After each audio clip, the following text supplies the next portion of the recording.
Hello everyone, and welcome back to another episode of I Can't Decide Which Camera to Bring, so instead I'll haul 3 of them up a mountain and hate myself the entire time.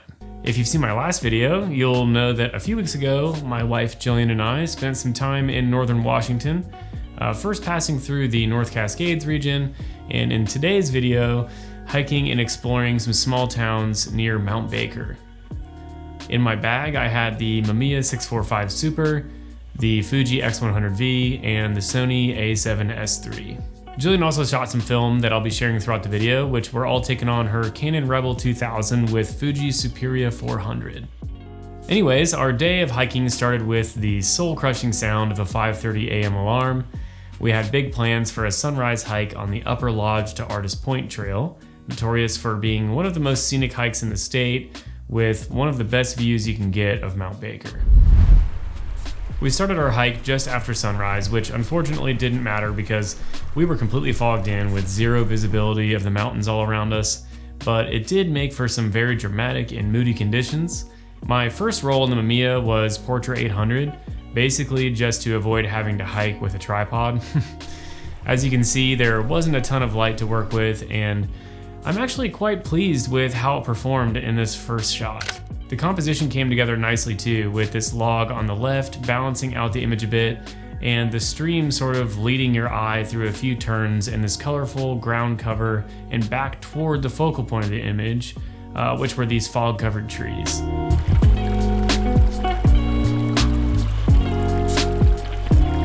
We kept going from there, stopping way too often to make any kind of decent progress, but grabbing a few shots along the way.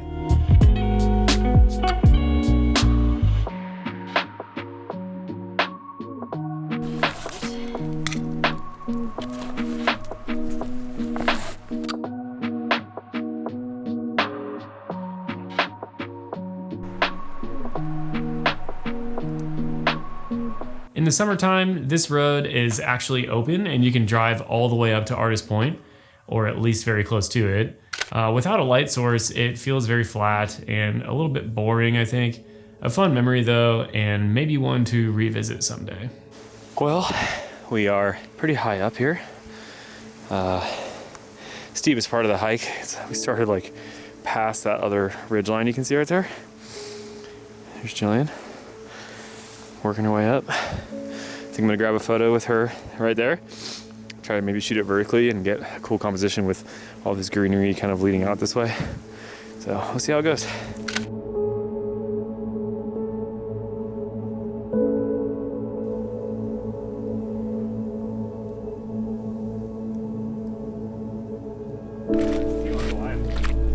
It's too unreliable. Darn it, I wish you would have fallen. I'm about to sound like a total nerd here, but whatever. This scene honestly felt like I walked onto a planet in No Man's Sky. Maybe some of you have played that game and know what I'm talking about. Gosh, that was a great game. I would totally build a base right here. But I love this photo. It's got such a mysterious and otherworldly feeling to it, and the little ground cover plants being so red really added to that bizarre space-like atmosphere. This is like one solid sheet. Like if I move this, the whole thing, like look at the other side, the whole thing will ripple.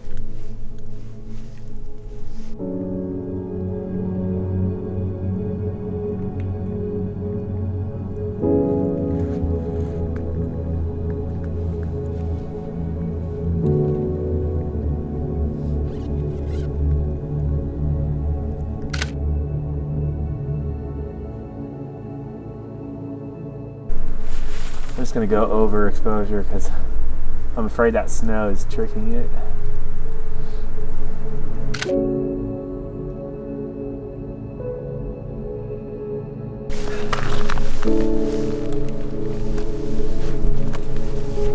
Yeah, I need that for this camera too.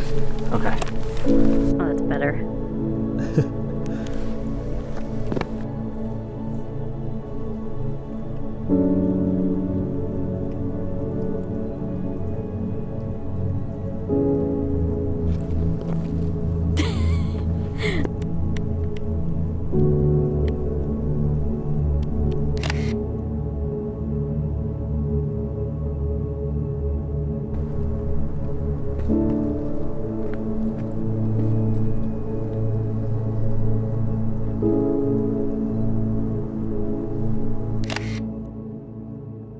views at the top were, well, non-existent.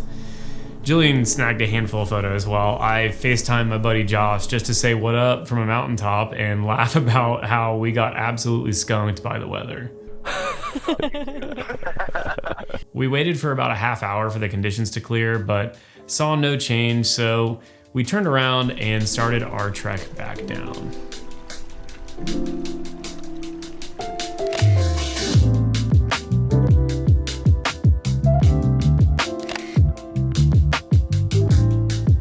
Just as we were approaching the last stretch toward the parking area, the sky started to open up and this absolutely gorgeous scene, complete with a rainbow, appeared in the distance in front of us. This entire light show only lasted for a window of like 30 seconds before the clouds and fog moved back in.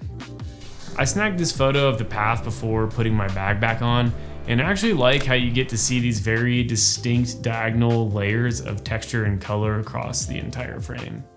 At first I thought this photo was a bit boring if I'm being honest, but I don't know. Maybe it still is.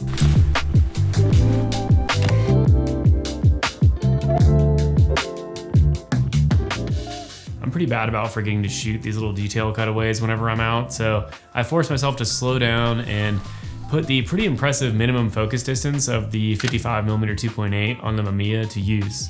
Also, I wanted to mention here that when I was scanning these images in, I really wasn't a fan of how aggressive the greens were on Portra 800. I've had this problem a few times, and I don't know if this is a typical characteristic of just how the film stock looks, or perhaps maybe it's something to do with the way Negative Lab Pro is converting the images, but I almost always have to go in and individually kind of calm those down a little bit.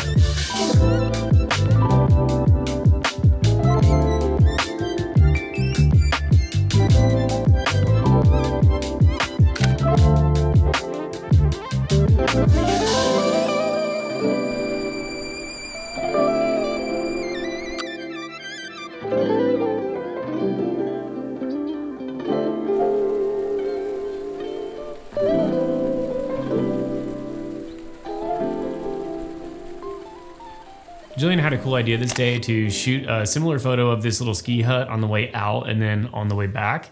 And it's pretty incredible just how different this scene looked only a few hours apart. Wow, you couldn't see any of those mountain goers. Do you remember? Oh.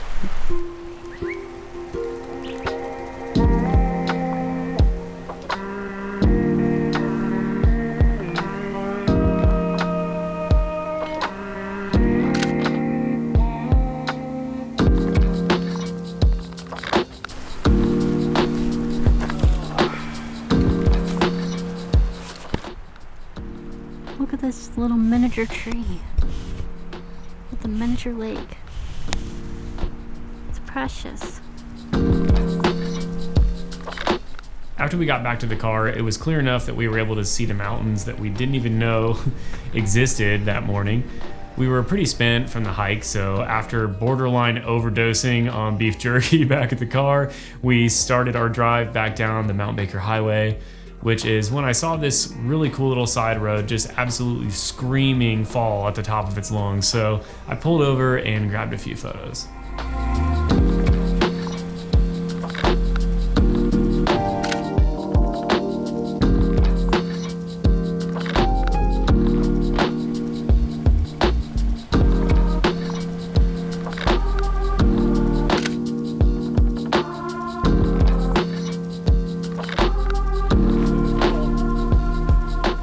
Later that night, after paying $27 for a pizza, I wanted to purge my mind of this legalized robbery and take a drive back down the route from our cabin to revisit a place that I had spotted earlier on the drive, a roadside grocery store and restaurant called Graham's.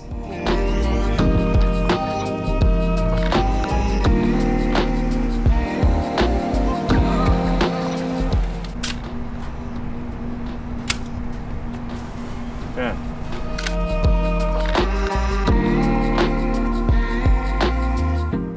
Shoot one more because I really like the scene.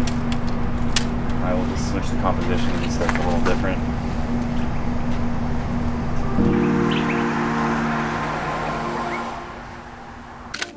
This landscape version turned out really nice. I love the detail of the red open sign glowing in the background, and the way the overhead lights are reflecting off the back window of the car.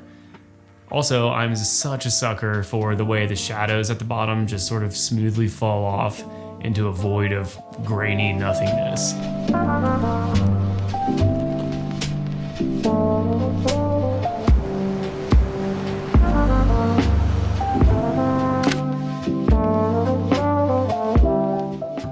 We decided there was no topping that scene, and we were both pretty tired from our early start that day, so we called it a night and went back to our cabin.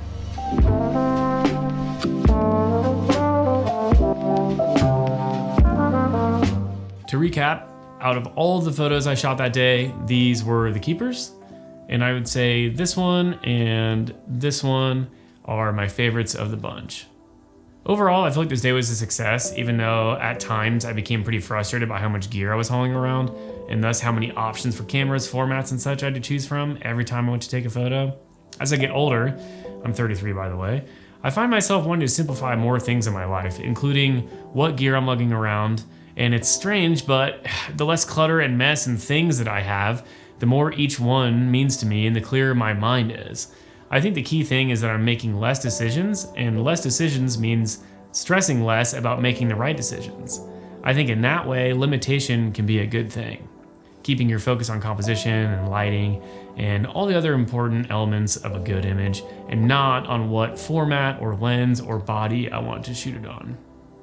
All that to say, I don't know if I'm ever gonna shoot on 3 cameras at the same time again. Well, I mean, after this next episode, which is the last leg of the Washington road trip series. I've carried this silly amount of cameras around many times over the years, but I really want to start traveling lightly and stop taking everything I have because of the what if situations in my head.